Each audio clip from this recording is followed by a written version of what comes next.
Okay, we are continues on the book Joe Garland, Bodhisattva's Joel Garland, which is composed by Atisha.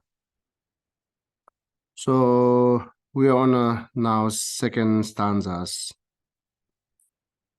So here we say, with mindfulness, awareness, and heedfulness, constantly guard the gateway of your senses again and again, 3 times, both day and night. Examine the flow of your thoughts. Okay, this is so here the two way to explain it in a perspective. According to Buddhism, the main practice is saying examining your mind, right? And what you have to do is, after examining your mind should be more associated with the virtues and be a positive, develop continuous virtuous mind, all these good qualities. For that, we need so God like a God gateway of your senses. This is the very beginning step to examine your mind and further developing, right? So the fundamental is saying here, guard to your the senses, right? gateway of your senses. Good morning. So gateway of your senses means, like, generally saying, your 5 sense faculties, your 5 senses, to control your 5 senses. That's the saying. The guard means control. So the controlling senses, 5 senses, means like it simply say do not watch everything that develop or increases your negative emotions, such as attachment, anger. Same, and do not listening everything which can also increases the mental afflictions. And then all the 5 senses is the door, which is having good or bad both, right? The positive, if you look at more positive, your mind more associated with the positive. If you look at more negative, your mind more associated with the negative. So therefore, the guard your 5 senses is not fall in the negative way, or not used for anything that negative. Means not only saying that you're having some kind of negative thought, right? It's also more inclusive here. Is negative is non-virtuous mind, which are all the mental afflictions, right? All mental afflictions. So guard your 5 senses, not let your mind not let increases or develop or generate any kind of negative emotion through by the 5 senses. So that's the saying. That's how we have to guard it, right? So this is here, whether the Buddhist, according Buddhist practice, or our general life, the both, it's important. It's helpful if you got your 5 senses. Some are saying, I'm not happy because I see this news, right? And then I heard this news. So, but still, you do have a control that whether you see or listening, right? If you're not listening, you will not hear it. So, some of my friends in India, they're very quiet. So they don't know what's happening surrounding him, right? So, so then what happening in the monastery, what happening near his house, and what happening with his other friends, never noticed that. So they don't know. And when we experience, really, it is the thing. So they do have a control. We do have a control to our five senses, right? But the trick is our good morning. So trick is the mental consciousness, the mind, thoughts, the thought, desire, and then the desire want to watch the TV, right? Desire want to wants to talk to others, more chatting with others. That's desire comes to. Therefore, you control this and then say, okay, I'm not seeing so many negative things. I'm not watching it. I'm not listening it. So, and then same with the other five senses, right? So far we talked about the eye senses and eye consciousness and ear consciousness, which is easy to understand. And then like a smell, taste, tangible, all this need to be controlled because it could be increase your attachment, right? So the good food, then you give information to your mind, say, okay, it's very delicious food. I want to eat again. The desire arises. So that's very bad food. I paid for, anger arises, right? So, and then same way, something you touch it, it's a smooth, soft, you like it. You want to do it again. You want to be again there. So it increases attachment. Something is rough, something that you don't like, not comfortable. You don't want to sit there. So it could be increases your anger. So same with the smell. If there's something bad smell, then we shocked. We we're freaking out, right? So and then it's a good smell, then desire comes again. Oh yeah, I want to be this incense is very nice. This perfume is very nice. So even if it's expensive, I'm going to buy it. So desire increases, right? All the five senses it says door because the main is that who use these five senses, and then which driven by these five senses to watch and listening things that you're watching and listening is thought, your thought, right? Everything's driven by your thought. And your thought is too much associated with the desire and anger and so other negative emotions.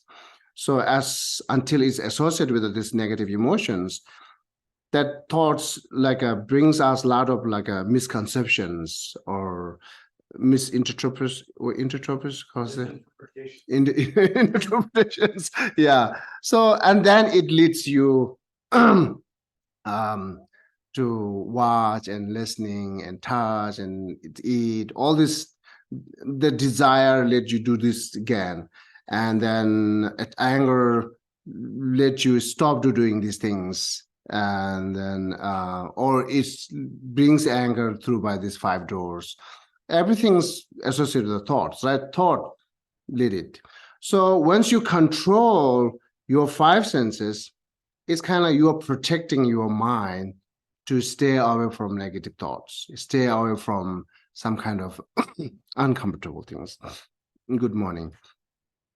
So this is the main, and I think it's more easier than controlling your mind, right? So say I'm not watching any news. There's no problem, right? So for me, I'm not watching that much news. Sometimes I read it. If they're using the headline titles, when I look at the titles, right? Title shows me, oh, it's important, then I'm going to read it. Something that we need to know. And title shows it's not that important, then I'll leave it. The most of title shows us it's a violence, non-violence, right? It shows attractive, not attractive. Everything's basically roughly, partially we can judge by the title. So that's how I escape or read the watch or news or watching news or reading news, right? This is how I choose it. So therefore controlling it. And same way, something that we gathering together and someone began to talk negative, I just slowly left not continuous associate with them group to continuous listening it. Because how much we're listening, either we might have an anger to this person who's saying it or anger to someone else they are blaming it, right? So best just sleep. Gently, skillful way to leave it, right? That's the Ngawang, he always does that. Gelek same. Something that they're negative thoughts, then they slowly standing up, then walk away. That's I think smart. So that's a control that you don't hear these things, right?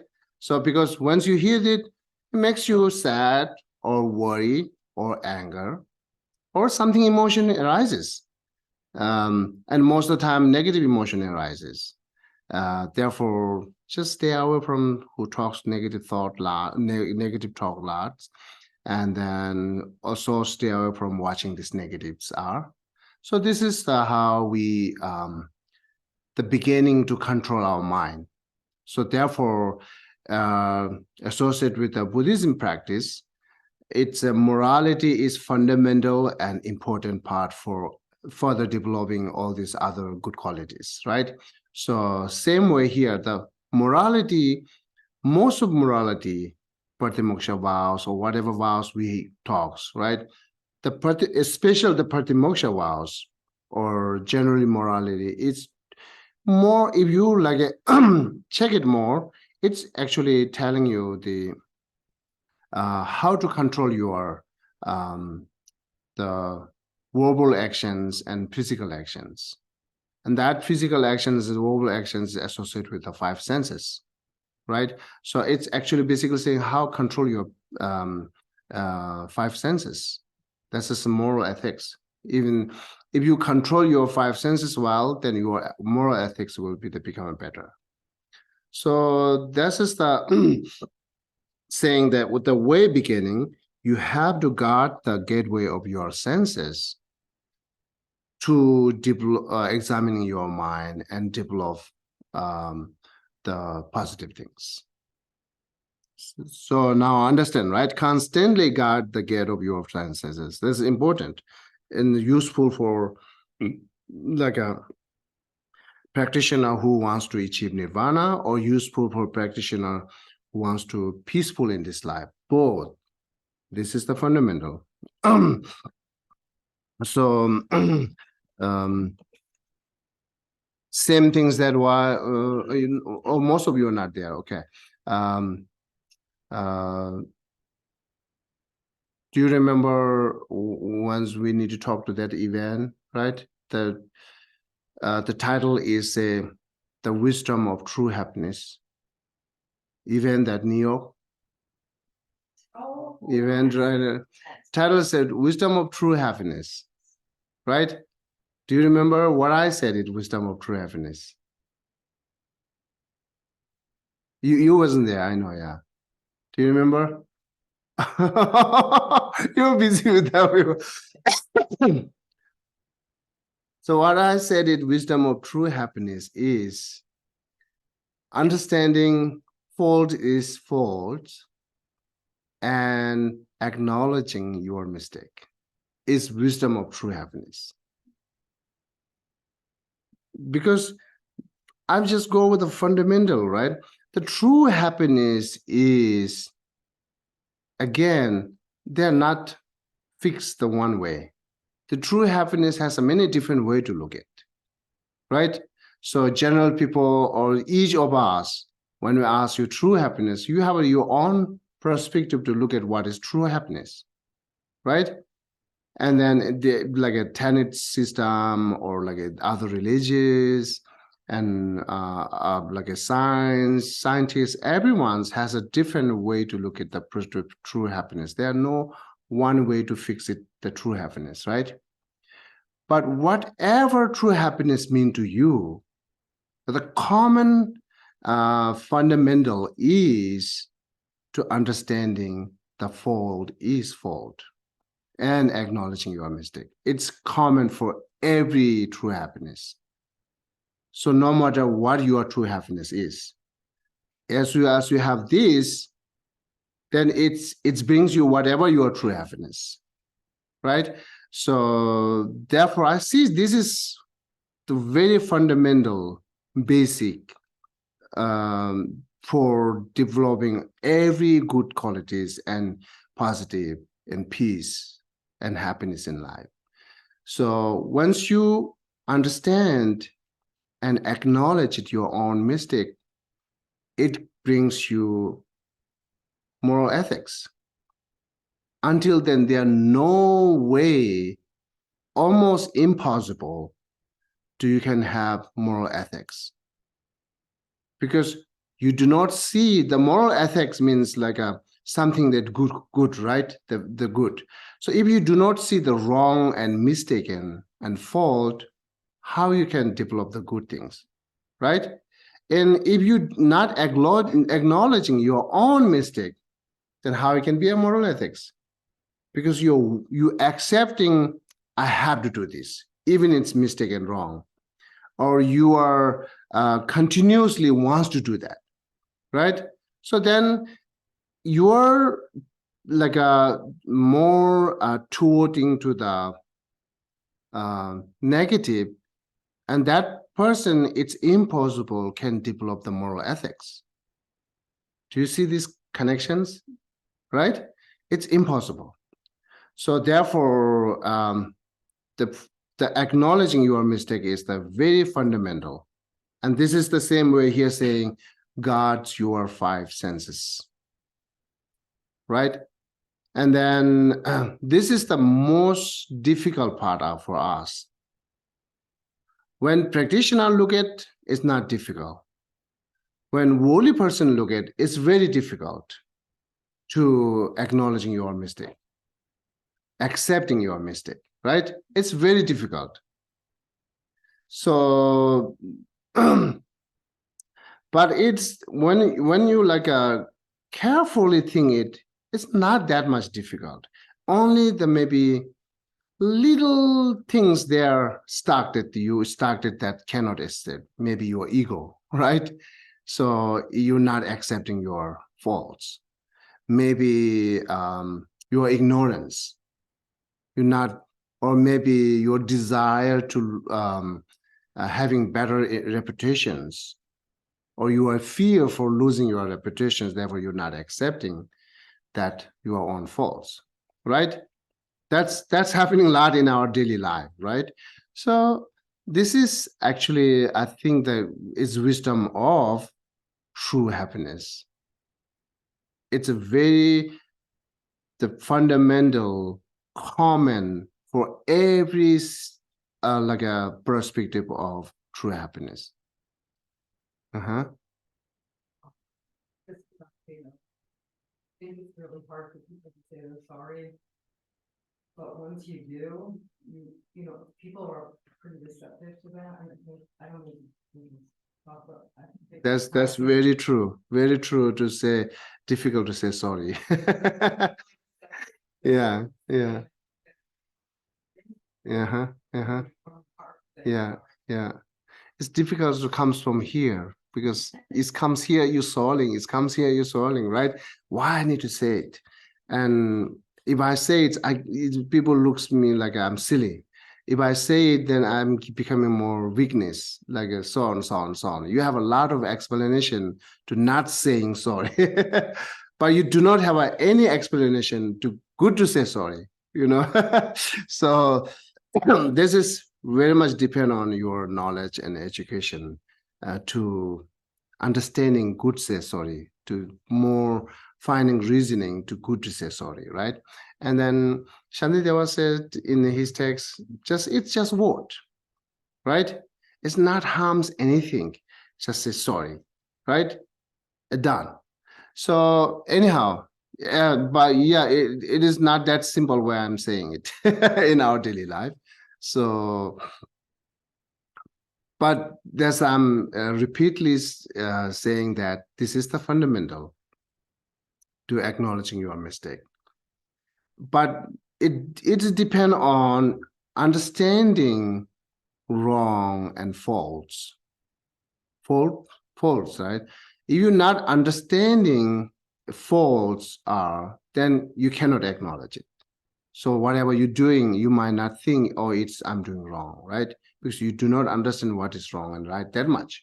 So there are so many deeper way to look at the right and wrong. But general, we just our mind is busy with the daily life to going work and take care of family, going work and take care of family. Then we don't have that much time to think what is really right and wrong, right? So this is important part, and therefore it's very, and right and wrong more judged by the cause which is brings you suffering. It's wrong. Cause which brings you happiness is right. So then you might ask question, drinking alcohol is right. Maybe it's someone, its cause brings them happy, right? Then what are you going to say that? What are you going to say on it? If say it like alcohol, it's cause to bring them happy for someone. Is this right to do it? Right? So yeah, that's just look at the way the happiness and suffering is actually temporary things we not count it. Temporarily, you will be suffering when you meditate. Temporarily, you will be suffering when you study it, right? So anything good doing, you feel suffering something like, right? Like both physical and mentally. But that is not counted, which is judged right and wrong. The right and wrong, the suffering and happiness, the long terms. You know, in the moment, you feel suffering while you study it, but you will get more better in the future, long terms happiness, right? So that kind of judges anything that long term brings you happiness. That's right. It's something that brings you or others to harms or suffering. It's wrong. Anything actions that. And again, I'm not counted as the temporary things. Temporary could be harms to other, right? When we like score, like I say, when doctor cuts your leg for save your life. During the time when it's cut, it harms. Sometimes you feel sad because I lost my leg, right? But the other way, it saved your life. You're still alive because of your leg cuts, right? So it's harms in the temporarily, but you have a long benefit to you have life, that kind of things. So sometimes it temporarily harms, but long terms is could be the benefited. Sometimes temporarily good, but the long term is harms. So therefore, we more should judge by the long terms, which harms to self and others is bad, which is bringing more benefit to self and other is good. That's where we can judge it, the right and wrong.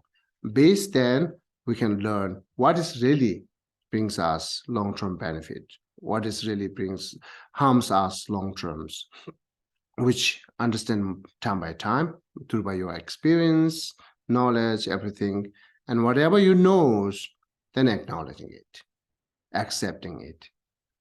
That's just how we need to move forward the life better and peaceful, either this life or next life peaceful. Both, this is the fundamental. Okay, this is again, I go back here, I'm just more try to say detail on the guard your five senses. This is the meaning here, okay? And after you got your five senses, you need heedfulness, right? Heedfulness. Then for heedfulness, you need mindfulness and awareness. If you do not have a mindfulness and awareness, then you cannot have a heedfulness. It says heedfulness, right? Mm-hmm. Heedful, yeah. Yeah, heedful, yeah, heedful, okay. So this is the like a kind of like a order or process that say examining your mind to develop better, you must guard your five senses. Guarding your five senses and examining mind both, you need a heedfulness, right? For that, you need a mindfulness and awareness. So and then everything goes well. So if you're missing one of these, then your that cause and condition is not enough to bring you happiness, right? So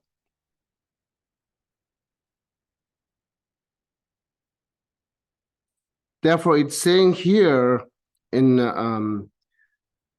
based on that, that heedfulness, awareness, mindfulness, then examining your mind. So it's not that enough to you having mindfulness and heedfulness, awareness. It need to be something there which you should have mindfulness, right? We should generally these are the one of the mind type that heedfulness, whatever called mindfulness, awareness, the type of the mind, but it's using it, not using it, right? That's just I'm saying.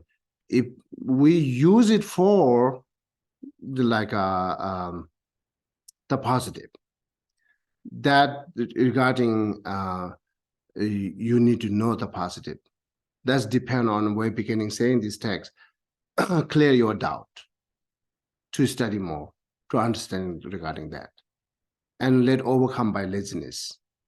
This is another obstacle to doing continuous practice, whatever your practice in, right? The laziness is always obscure to you to take as actions, right? So clear your doubts and overcome by laziness and build it more joyful efforts. Then you continues go and examining your minds. So part of examining your mind regarding this textbook here saying, hold your mind in this manner throughout the the passage of time, probing your mental continuum as well. See whether there has been, it's a breach, B-R-E, okay, it has been a breach in your practice of going for refuge to the teacher and meditation deities. This is how examining, right? And then says, see whether you have cast, right? C-A-S-T, cast aside meditative practice because of doubt. See whether you have been swept away by obstacles such as a sloth, mental dullness, and laziness. See whether you have a served attachment to your own desire, and see whether your pursuit of others' welfares has become partial. So this is how we're examining, right? So this is the what text said it, and the examining is that my mind is generally say is more toward to negative or positive. And then my mind is like my thoughts are like associated with a self-centeredness or cherish for others, right? This is how we need to examine it. What is the movement mind? What is the movement that my mind is, what thinking it is? It's more thinking my own self-centeredness, going with the more, like associating with the more self-centeredness, or though the present moment thoughts are more associating with the welfare of others, or it is more associated with the attachment or wisdom, associated with the more anger or like a patience, right? That's kind of examining. If something you see is more goes with the desire and anger, then examining means something your mind towards to negative, you control it, you bring back. Something your mind toward the positive, continuously develop it. This is the reason that examining minds, right?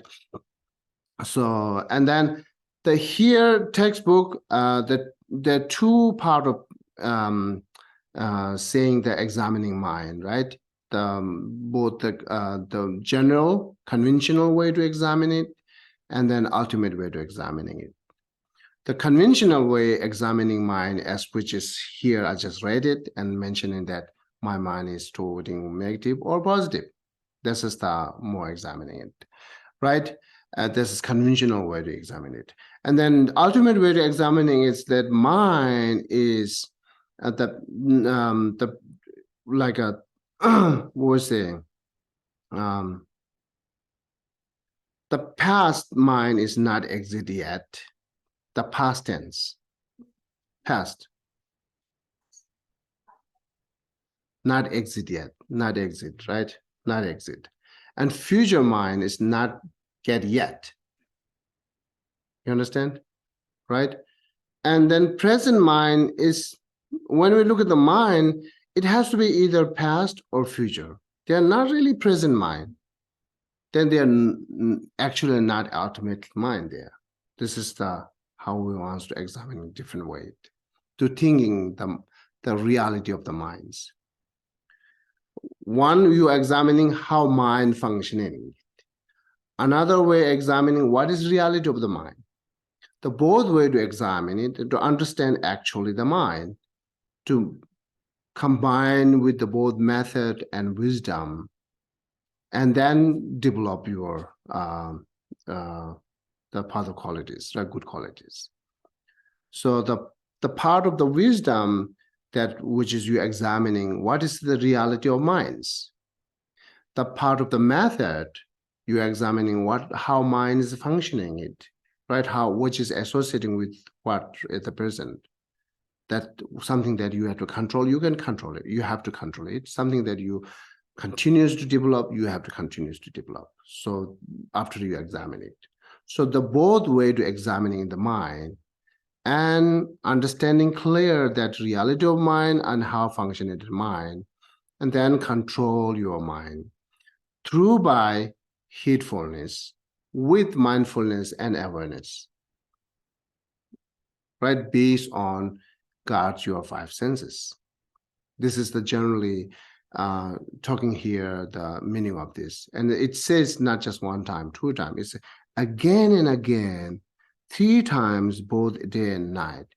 It means 3 times is just counted every moment, I think, right? It's every moment and every time. So this is how we need to examine the mind. Every moment you should examine your mind. And then with these 3 things, heedfulness, awareness, and mindfulness, right? Okay. So yes, please. Sometimes you mentioned I don't understand. Heedfulness, mindfulness, and the third one? Awareness, yeah. So the heedfulness is always should be present. If heedfulness is good, then you always not necessary to have the mindfulness and awareness. But you know, if heedfulness is just you get distracted, right?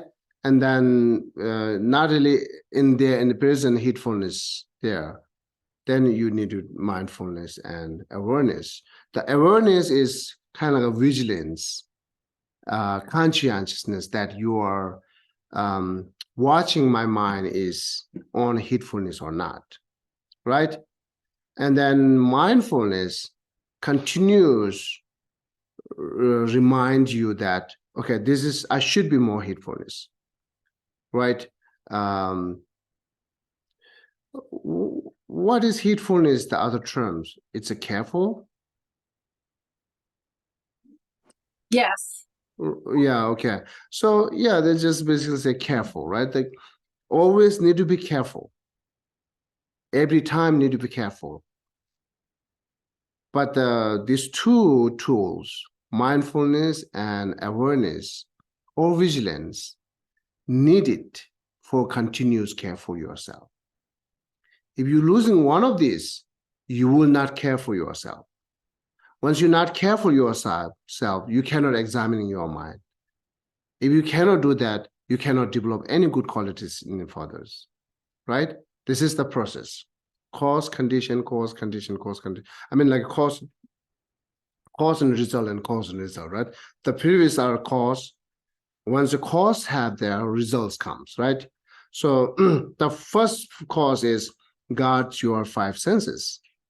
This is the beginning part, cause. That it lets you have heedfulness, right? So then heedfulness is also caused by mindfulness and awareness. Once your awareness and mindfulness is good, heedfulness, it will be the continuously remaining there. If you're missing one of those, heedfulness will be the miss, right?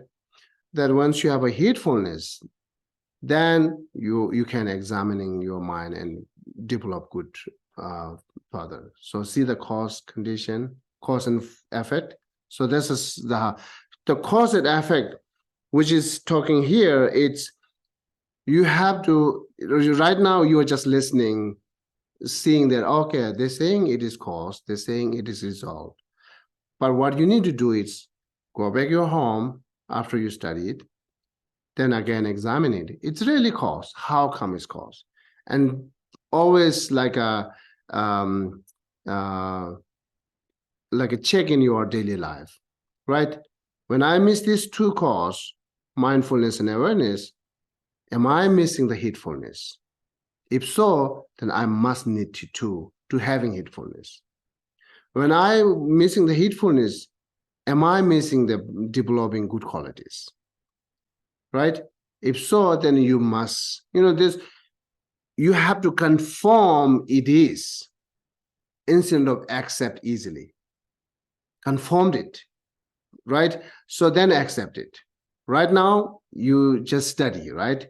So, and receiving some kind of new information, and at the right way accepting could be the danger for you, right?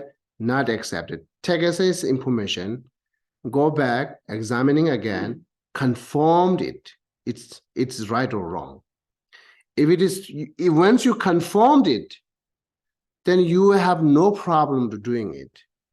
So far we have a problem is we not go back, we are not doing after that kind of analyzing on it. After anything you receive the information, you just keep as the information, right? And you are not take it serious and it is important. Just keep as informations, and one day you forget it then, right? Because your recollection is not that strong at that moment. How we easily forgetting it. What I think is, if observing weak, when you your observing thoughts is weak, easily forget it. Your observing is strong, remaining longer, not easily forget it. It's very much depend on how strong you are observing on that anything. You're saying observing? Observing, yeah. Observing. Yeah. So, okay. Yeah. Yeah. Good. It's good. Definitely, I agree that my pronunciations. Observing, not absorbing. Observing, like a concentrating. It's concentrating, observing. Absorbing, taking it in. Yeah. Your attention. Yeah, more attention, So how much you pay attention, that much remaining longer. Your attention is not that much strong, then forget easily. So attention is like awareness. Yeah, your awareness, yeah. So then you take it, you're heedful, you think about it, and you put some kind of values maybe, and then mindfully you choose then to act in a better way. This is the exactly, yeah. This is exactly I'm saying, yeah. So it's important, your attention, right? So therefore, again, I'm saying just hear the information, keep it as information. And then even you're not repeatedly thinking or not repeatedly saying it after class, then it's easily forget it, right? So it's keeping memory. It's some kind of needed technique to need some kind of idea to keep continually remember yourself, anything, right? Let's say something that it shocked to you, or like it's what call embarrassed to you. It's difficult to forget it, right? Because at the moment your attention is so strong. Therefore, it's difficult to forget it. Embrace, wow, I never see this. Wow, I now have that. So, and then in the usual things, you take as usual. Oh, yeah, that's happening. Then easily forget it, right? Because your attention is weak. So this is important. Usually I'm giving an example, right? So your attention is for talking with others, right? The same time you put your phone somewhere. You're busy with the talking someone else, to the same time they're thinking whatever the topic that at the moment, but you're not too much attentioning that where you are putting your phone. But you know that I have to put my phone somewhere because I have to use my hand. But your mind is strongly attention on at the moment what you're talking it, right? So then after 1 hour and like a few minutes, you will remember what you talked, but you will not remember where you put your mobile. Then you have to think again, where I put it, because the lack of attentions. See that, right? Same happening with our like car key, door key, small things. It's a lot of happening with us because it's lack of attentions. So, and then that attention is need for every moment, right? Therefore, saying one way, stay as a present. Once you put your mobile, your attention, even you are busy, you should briefly you should bring your attention to there. Okay, I'm putting mobile here. Briefly remember it. That reminds you easily when you are overcome by conversations. Then you know, oh yeah, my mobile is there. You can grab that easily. And my keys is there, right? So as you knowing that, how much important the attentions to apply for your learning same way. That's what I'm saying, observing. So attentions means basically that's I want to say it. So then you know that's value it, as you said, the value it. And then after class, you think back again what you learned today and how much is benefiting it. It's right or wrong. It's exactly functioning how it's explained, not. That's all. You have a lot of job after class, right? So if you not take that job, if you take it easy as you are independent, then it's not that much helpful to you after learn, right?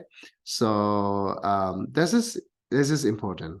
But during the time, sometimes we will find this difficult, right? It is difficult to thinking that I don't have a time for that. Why I need to think that? I can think maybe after that. After that is after that. Always after that. Never come in the present. After that, after that, after that. Postponing that all the time, and then which you have to analyze, which you have to rethink it, which you have to examining everything, you postponing to next month. Then, okay, now I have a time today after month. Let me think again. You forget everything. You forget everything, right? There's nothing to think again because you forget everything, right? So this is the happening. It's like at least 30 minutes after class. at least 30 minutes, if you're examining and breathing it, it's something help to hear part of we talking about the mindfulness. So the mindfulness actually here it says mindfulness, but I think it should be that goes with the more recollections instead of mindfulness. Do you see the difference between recollections and mindfulness? Mindfulness, what I'm thinking is, tell me, okay, if I'm wrong. So what I'm thinking is more like a attention and a movement object, right? Recollection could be the past, something that you done yesterday, right? Or recollection also something that you're doing in the future. So recollection object is more associated with 3 times, but the mindfulness is always present. So therefore, this text as translated here, mindfulness, but I think it's more recollections. Recollections. That with recollections, awareness, and heedfulness, that's how we need to go. Right? Temba. Tibetan said Temba is recollections. Sorry? Simriti is this Temba? Simriti? Remembering? Thinking about from the past. Then it's recollections, isn't the same recollection? Yeah, okay. So as we're talking here, the mindfulness or recollections, awareness, heedfulness. Generally, what is the message? I already try to explain to you. But if you also good to know what is recollections, what is awareness, or what is heedfulness, as we try to use it in our daily life, right? What is actually recollections? So when we define the recollections, it's defined with the 3 characteristics. The one characteristic is the object. The recollection object needs something that is familiar with you, right? The familiar is not only the moment familiar, which familiar with the present, like past. That's object. Otherwise, a recollection object. I'm talking here observation object. Okay, the recollection object. It's a certain. Recollection object is not that everything. Like say in general thought, could be that everything is our object, right? Sometimes I can think cup, sometimes I can think pen, sometimes I can think chair. It's open for every observing any object. But the recollection is not that much open. It's certain to their object. It should be only that which is familiar with you. So familiar, or I think another word is say, will be well acquainted. Acquainted is same as familiar. Okay. So that kind of object you need. This is one characteristic when we define the recollections. Object should be the certain, which is familiar with you. Mm-hmm.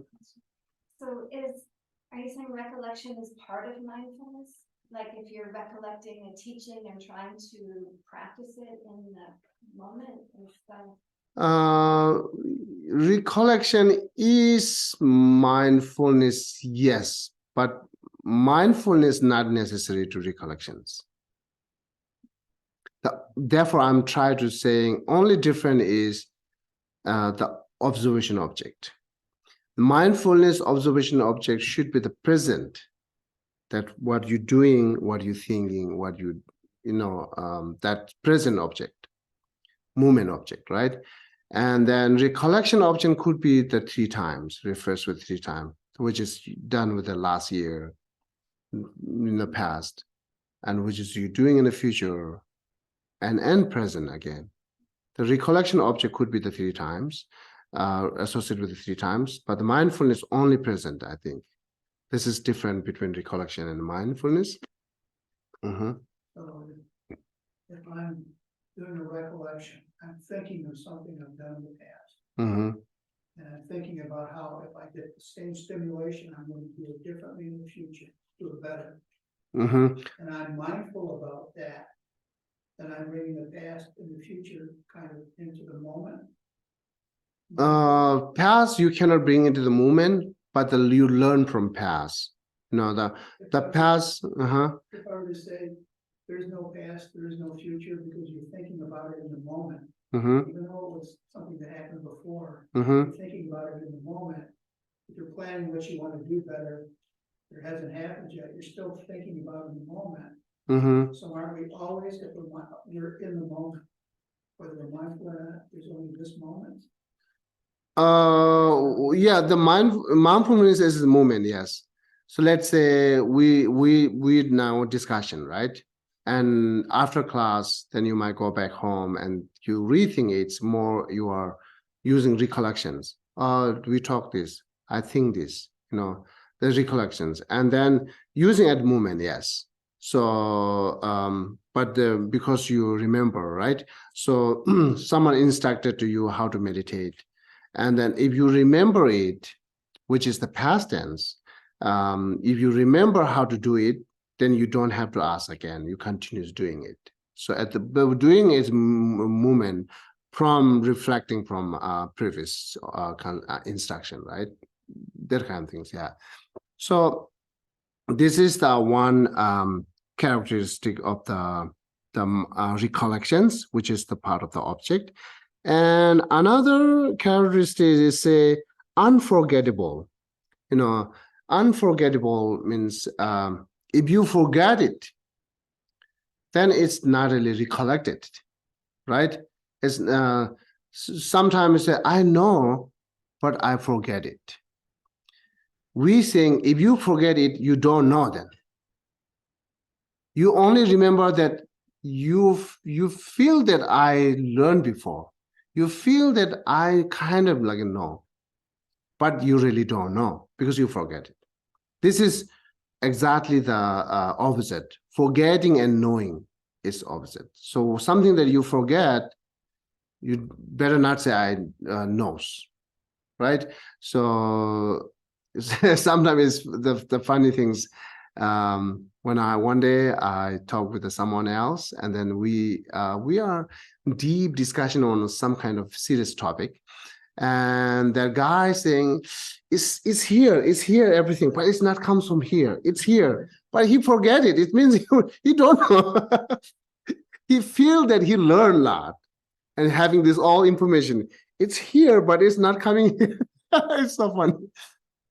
Look at my tongue, but I can't get it to my. Yeah, that's exactly. That's said it.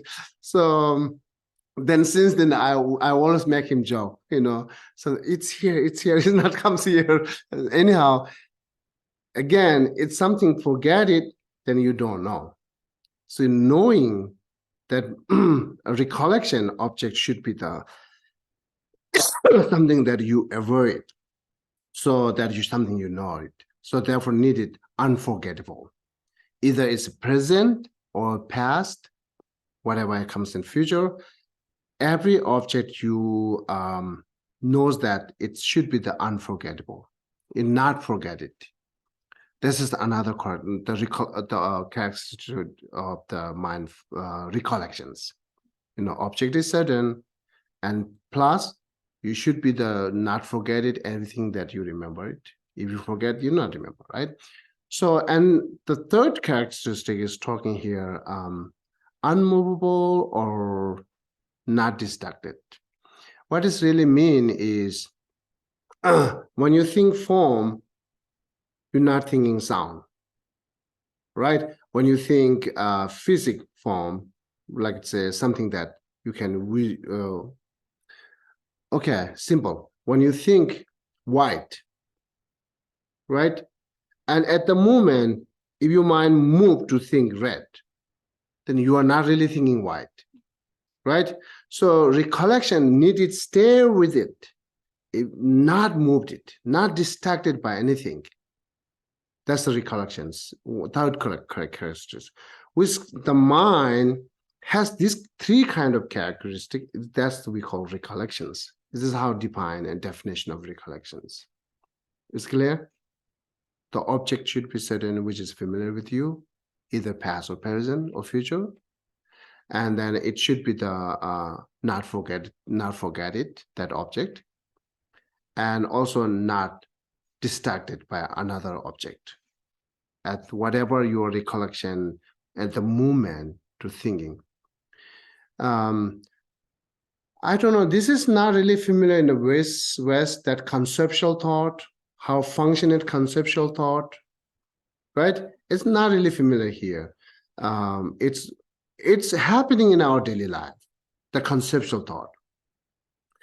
The conceptual thought, it's more, the conceptual, one would say conceptual thoughts only perceive the image of any kind of object. That's conceptual thought. And also the conceptual thoughts, the perceiving object one by one, not all together. You know that? Again, it's saying when you think the white color, you are not thinking red color. If you think red color is distracted, you are not thinking white color. So you cannot think both together, white color and red color. Can you? Check your mind. Cannot. Right? This is how conceptual thought functioned. One by one. So the direct perceptions, let's say eye consciousness, multiple objects can perceive same time. You know, window, you, chair, everything I can see together. But conceptual thought, not that. Direct perceptions function at perceive multiple object, multiple object, right? So, but conceptual thoughts one by one, not the multiple object at the same time. It's good to know actually, because we do have conceptual thought, and generally we say, I thought it, I thinking it. What all this is conceptual thought actually. This mind is conceptual thought. It's not really the direct perception thought, right? So not the direct perception mind and consciousness. It's a conceptual thought. So that's one by one. So therefore, that's also help you to understand recollections also one by one, right? So if you move next distracted, then you forget it, or you are not recollected. So that's kind of you know, to understand the conceptual thought, right? So this is how we define the recollections. The recollections, you know, the also the Tempa, it could be the recollected from what you done previous, right? Or recollected what you say it did, or recollected what you're doing it. It can few different type of recollections there. Recollection mind, right? Is a present, but just remember what you've done, right? The mind is present, but you remember what you've done. The mind is present, knowing or remember what you're doing it. And now mind is present, you remember what you will do it, what you're going to do it, all this, or what you said it. This kind of few different type of recollections there. Huh? So virtually, if someone, say an artist, virtually he sees a picture in his mind, sees just that picture, not three pictures, not two pictures, just that picture. Uh-huh. And that he sees, that's but kind of future, that's conceptual. Then he has to use his mind to then put it on the canvas. Okay? So he has to switch from what we would say right side to left side. So how does that fit with your example? Like an artist painting, sees it in his mind first and then puts it on the picture, on canvas, for everybody else can see it. Mm-hmm. You know, it has a continuum long, right? It's continuum. That thought is not the one moment. One moment cannot think all this entire picture in their mind. When they think, oh, I need to write I like this, but they're not thinking at the moment head. But the next recollected the I, how to write it. Next, they think how I need to draw the head, and then recollect it. And how I need to draw the nose. At the time, not thinking eyes, head, right? Only observing nose and recollect it. All this comes together, continuum, then they draw it. That's I think it, yeah. So this is a conceptual thought and mindfulness. The recollection is the part of the conceptual thought, right? It is one of the conceptual thought. So this is how it's functioning. So now also say here awareness. What is awareness? Or sometimes it's translated as vigilant, right? This chapter, I think it's really talks on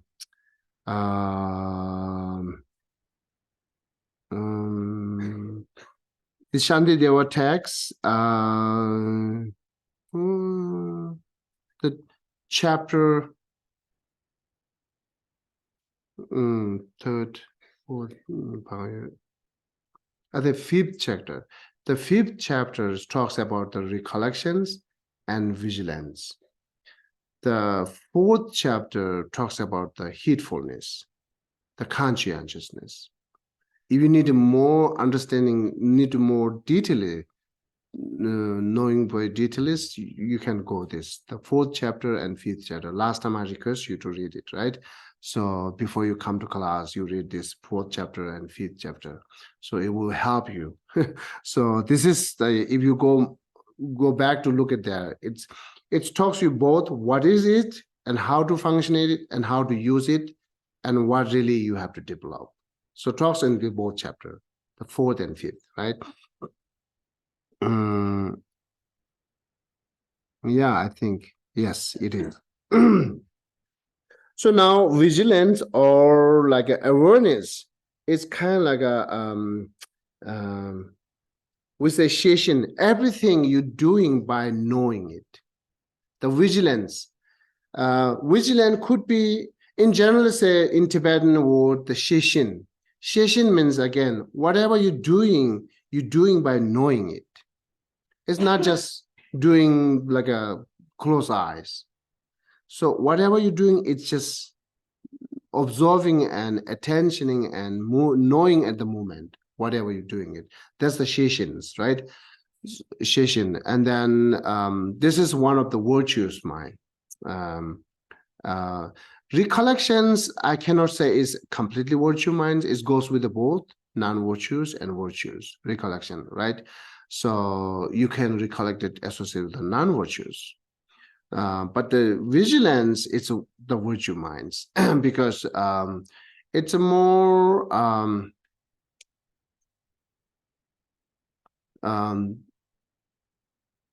something that you taking actions with the not knowing it.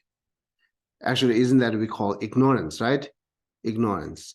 So it's part of the afflictions, the opposite of the vigilance or awareness. It's afflictions, mental afflictions, and itself is, I think it's more virtuous. So it is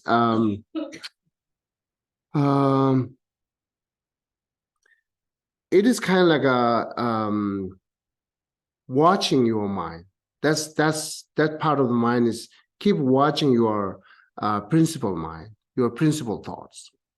You know, am I doing right or wrong? That kind of, yeah, one of the secondary mind, which we call whether awareness or vigilance. It's there, that mind job is watch to the principal mind who is actually study or meditating, to doing properly or not. And when you when you realize it's doing wrong, then you bringing back. And then you realize it is doing good, it continues to develop. This is just part of the watching mind, right? That called because Geshe. So, and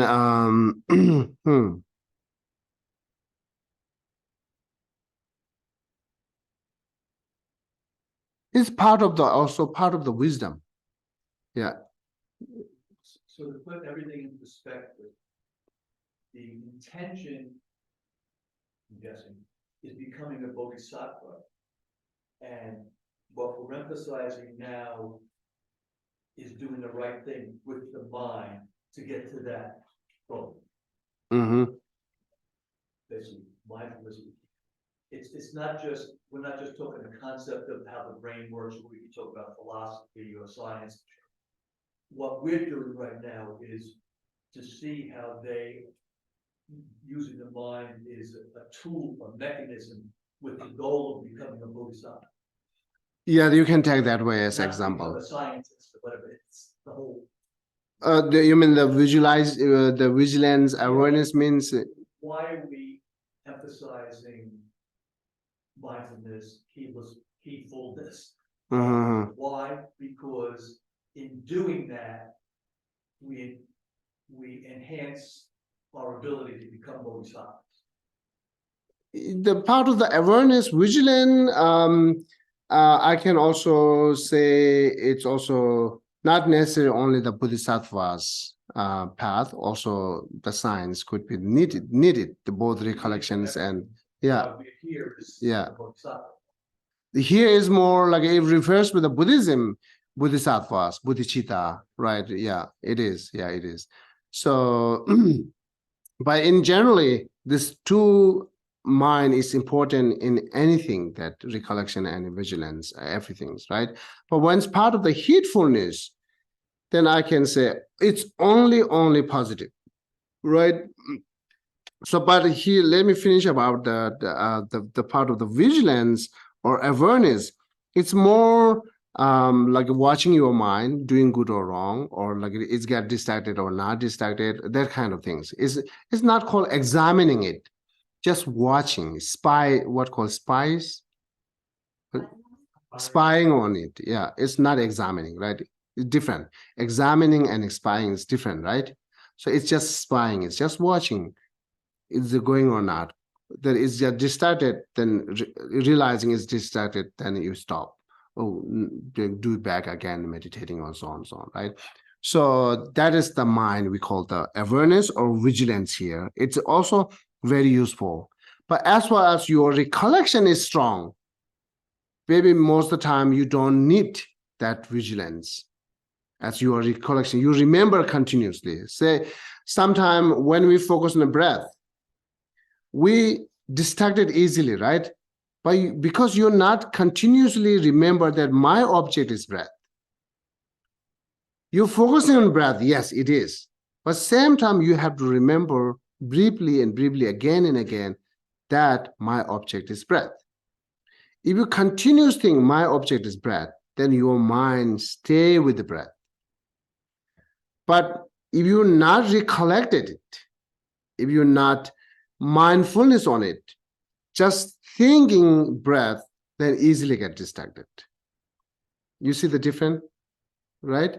So easily get distracted because your recollection is weak. And then as your vigilance and awareness is weak. But it's important. Then therefore, when you focus on the breath, you have to remember continuously, okay, the breath is my object. Then you focus on, okay, breath is my object. Breath is my object. Same time while you're focusing on breath, you're concentrating on breath. You have to remember breath is my object. Breath is my object. It's keep your object breath as your object, as you are recollecting, right? Otherwise, yes, I'm observing on it. I'm like a concentrating on my breath. My breath is in. My breath is out. Yes, I'm concentrating, but after 2 minutes, you got distracted because you're not thinking it is my object, right? That is important. recollection needed for any time mindfulness meditations, right? So therefore, if you remember it, there is a lot of help to your mind. Keep continuous focus on the breath instead of get distracted easily. So therefore, it's, you see that, right? Therefore, you test it. You say, okay, breath is my object. Breath is my object. Breath is my object. But not continuously think breath is my object. Then you are focusing as change then, right? You are not focusing on breath. You are focusing on thinking breath of my object. But then briefly, again and again, constantly, remember that breath is my object. And then go ahead. Breath is my object. Then focus. Consistent, continuous. Then again, breath is my object. Consistent. So that recollections, or whether you call mindfulness, will really help. This is the mindfulness means. Because otherwise, mindfulness, we generally thinking, okay, my general principle mind, which is concentrating on breath, this is, we think mindfulness. No, it's concentrating. That's mind is try to practicing concentrate because you don't have mindfulness, right? So therefore, it's very important to remember what is your object is. Again and again, remind your mind. Don't go away. This is my object, right? This is my object. Then see, it will be continuous, remain with the object. It's good to have this kind of, this tool is very important. So to meditation or everything, yeah. So, and then the next, it says heedfulness, right? The heedfulness or careful. Tibetan say Bhagyo. The Bhagyo is how we defining Bhagyo.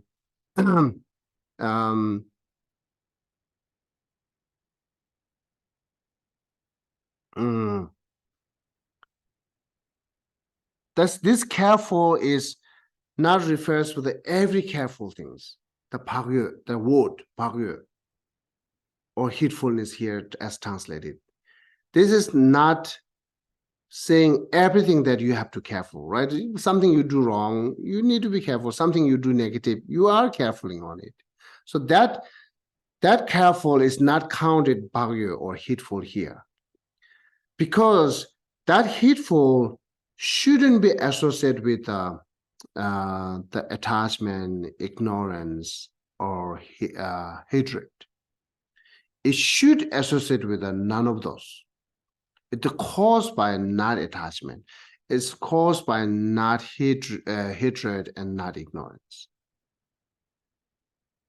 So then that heedfulness will be pure positive, right? So that careful, right? So basically saying you're more careful for virtues. That's it. Simply, right? The careful, giving example here, someone gives to the one pot, which is fill up the hot oil and put it in your head and saying, okay, walk 10 steps. That 10 step, how much you will careful? Because a little bit more, the hot oils comes to your body, is burned, right? So that is the heedfulness. Heedfulness, yeah. This is the example for heedfulness, right? So then heedfulness, again, every moment needed. Something that you shouldn't do it, you avoid it, or you're acknowledging it, that not doing it. Something that you should do it, that you, again, need heedful. Heedfulness, that's your mind bringing back from something they do wrong. Or heedfulness is that your mind continuously do something that virtues to do it. So that we call heedfulness. And then again, here we're describing heedfulness is should be caused by not attachment or anything your thought, heedful is caused by attachment, ignorance, and hatred. It is opposite of heedfulness. Parme, that we say parme. Bhagme is opposite of heedfulness, right? Not heedfulness. What is opposite of heedfulness? You say not heedfulness? Careless, heedlessness, yeah. Heedlessness or careless. So that careless is only caused by three poisons or other mental afflictions. Something that the negative thoughts drives you, something that we call careless or heedfulness, right? So something that drives you virtuous mind, which is not anger and like hatred, that heedfulness. So yeah, heedful, yeah.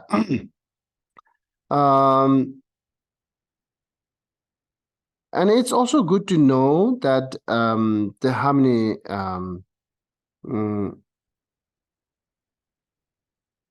different type of that heedful, right? So heedful, that the previous means in the previous time, everything you did negative or take actions, you stopped to do it or you purified it, right? And then also it says chimetalatemba, and then you are kind of like committing, not doing in the future again, right? Something that wrong. It's similarly, it's like the purification practice, right? The purification practice, we need a full power, right? The main power is having regret what you done, and then committing, not doing it again. And based on that, you're applying antidote, any kind of things, right? So this, you're not doing again, commitment. This is the one type of the heedfulness. And then what you done purifying is also one kind of heedfulness, which is reverse with the actually happening. Or something that you can have a heedfulness, not let it come back or never come. Like I said, you are noticing that I'm doing something wrong. Then you stop doing it. That's one part. Or you always like are careful that I never do wrong. Two different, right? You know it's doing it and you stopped it. Or you're never moving their side. There's two times also heedfulness there, right? The careful, every moment careful, not do it. Or careful to stop to do it. That's kind of like a 5 different type of heedfulness they counted. You know, it's good to know, like some breaking it, then you will know, okay, so this is that type of this is, you know, that it makes you easy to help you to careful, right? So it has a 5, but when I see the point is either you stop to doing it or not ever doing it. Similarly, that the anger, right? You almost feel that anger is coming now because condition is already there now, which is difficulty people or difficulty situation, whatever you describe. Condition is there now, anger will come in a moment. Before it comes, you stopped it. That's the one way. Or condition is there, but I know it. I will never have anger. Right? So you protected way beginning, even anger comes, never let it come, anger. That's one way to do it. Or you knowing that anger is coming, you stopped it. That's another way to do it. So that different type of heedfulness that either you never do it or stop doing it. This is the part of negative. And another side, the heedfulness, you always think or mind consider here the develop the virtues. Whatever virtues not generated yet, you generate it. Whatever you develop or generate, you developed it. Whatever, let's say there are three things we need to, right? Which is not generated yet, that good qualities, as a patience or joyful effort, whatever mind, which we have to develop, or compassion, or bodhicitta, right? You generate it. And once you achieved it, then you have to try to remaining it continuous. And even this is not enough. You have to develop others, increases it. Generate, try to remaining it, increases it. All this kind of doing it, heedfulness is help. Heedfulness help you to generate it.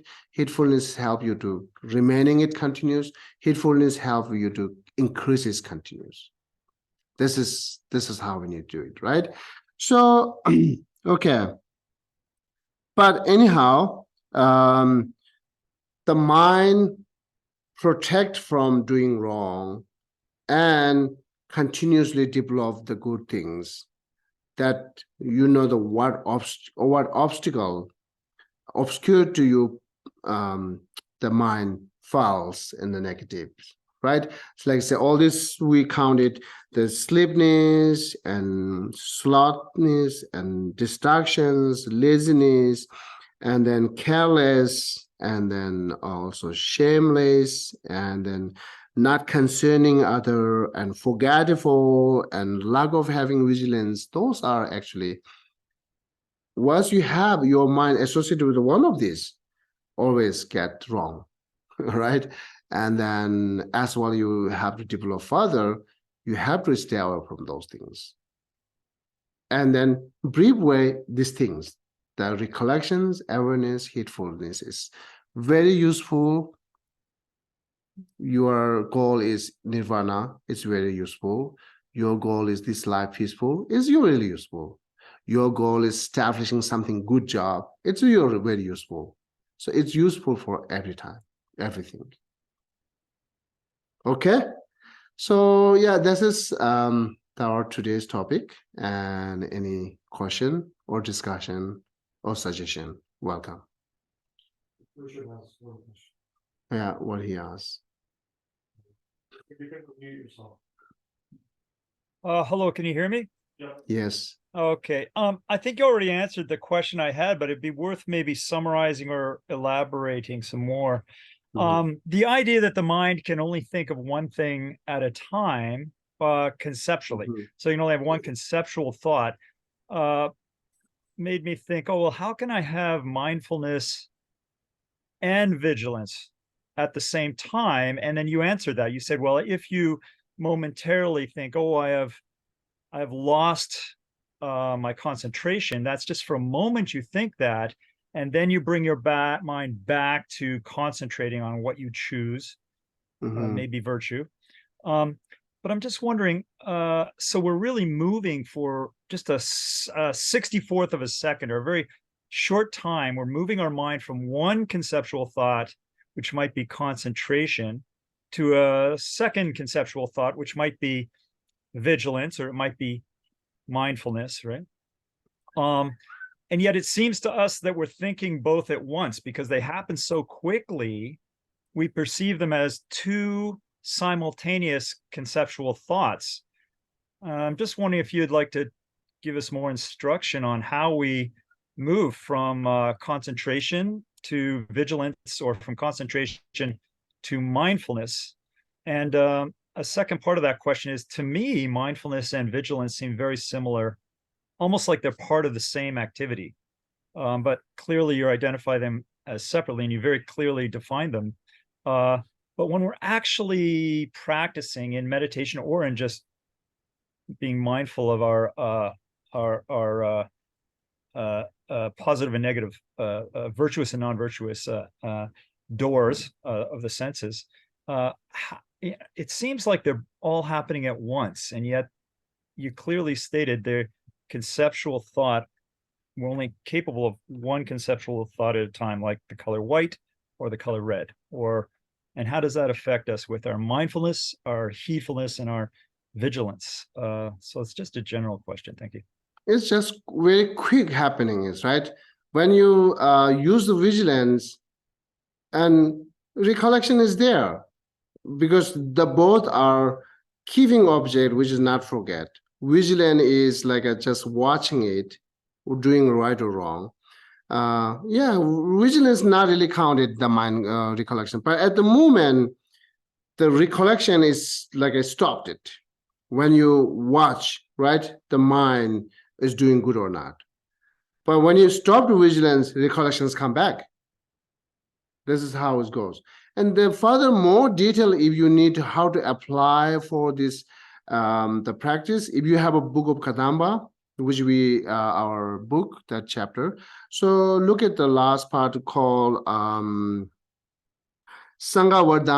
Vardhana chapter, that the Sangha Vardhana is one of the the Ramdamba's previous life, and shows us how he apply these three things for developing bodhicitta and enlightened.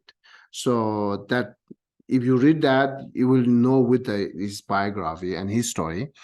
And then definitely these two is different, but as a functionate, when heedfulness or when the vigilance functionate, then it's at the moment recollection is stopped it. When recollection is use it, vigilant at the moment, vigilant is stopped it. But it's happening very faster, though therefore we are think it's kind of like the same. The vigilant or awareness is just watching it, is doing right or wrong. Recollection is remember is what is my object. These two is different. Yeah, that's beautiful. And so in meditation, if we're just focusing on the breath, it's very simplified. We can practice. But when we're looking at our 5 doors, when we're not in meditation, when we're walking through life and we get angry, or we're driving a car and somebody cuts us off, etc.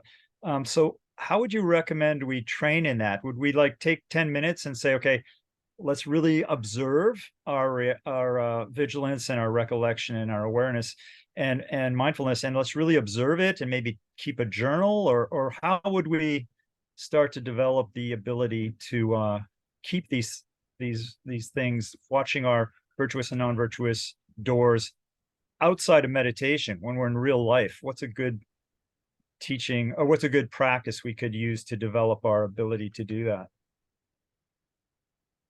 This is what I can say is it's the same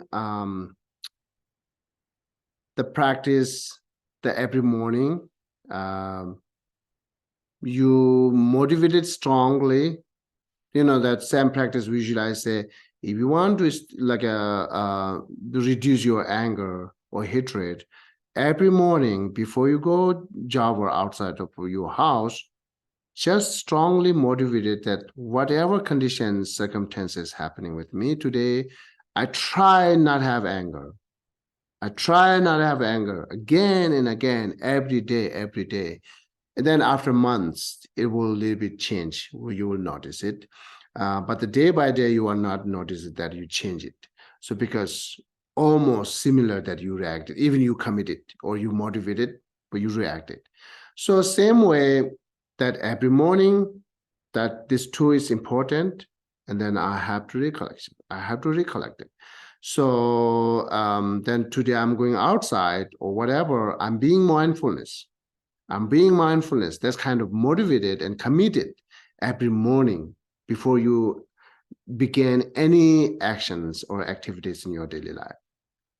So doing it 1 time, 2 times, 3 times, months, then again, you will notice it's changed. Then, because at the way beginning, you motivated, you committed, you will forget because you not get familiar with it.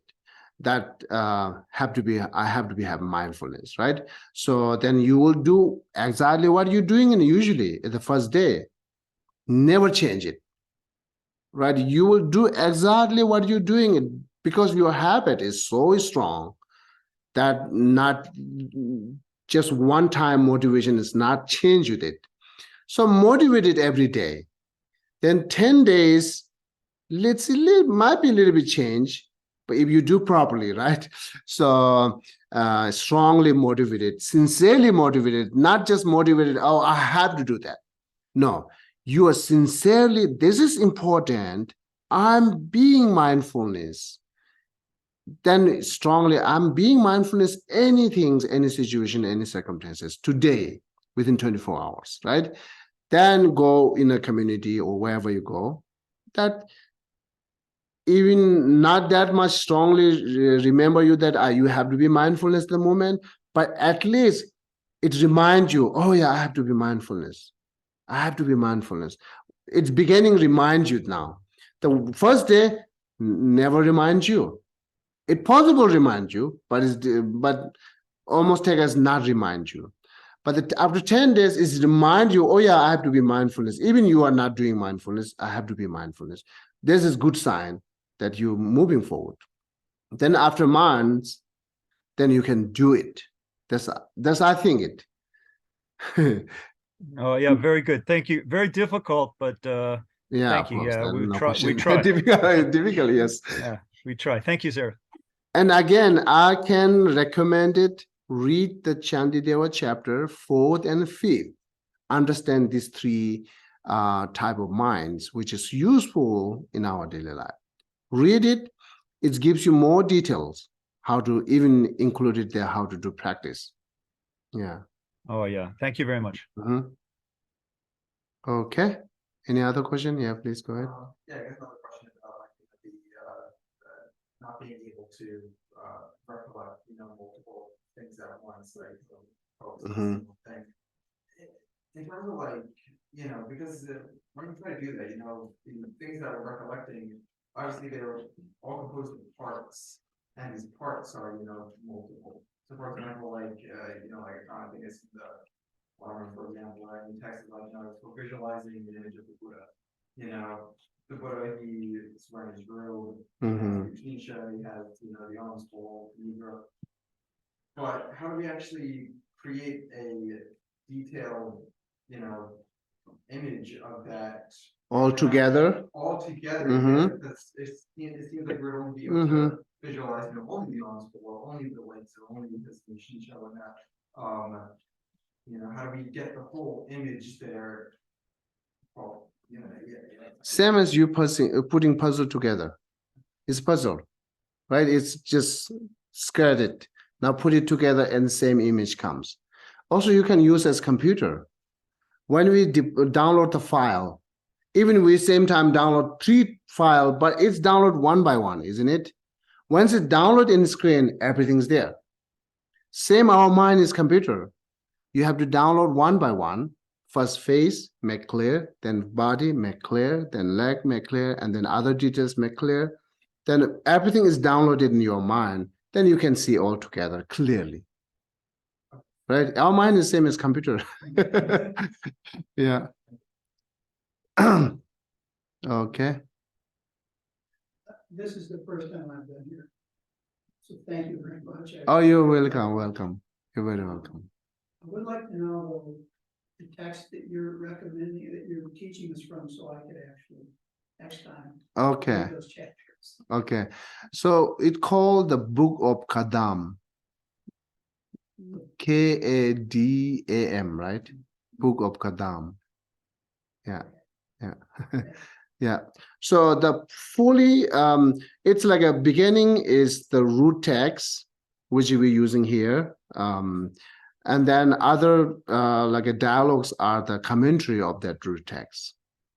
And then it has the end, another chapters we call the father teaching and son teaching. The son teaching talks more how to apply practice, and father teaching is describe each line, how to do, what is this and that. Yeah. Yeah, What Book of chapters Kadam. you recommend from? The book, Yeah. all the book together comes together. One book has this all. Oh, I see. Yeah. Yeah, that's two books.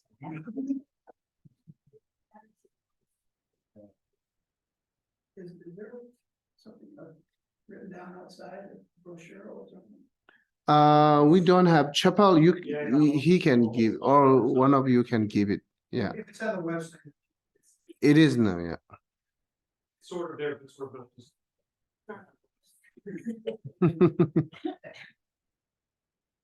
Okay, so I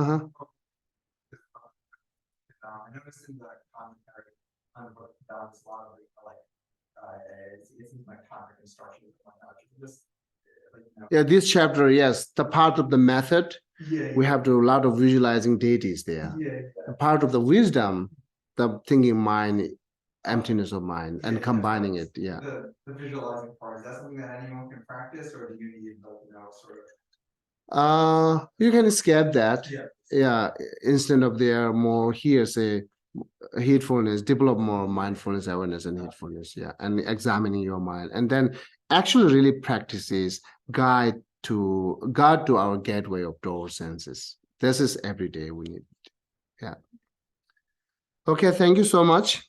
Have a wonderful day. Have a wonderful day. Thank you, Geshe. Bye-bye. Thank you. Bye. Thank you. Okay.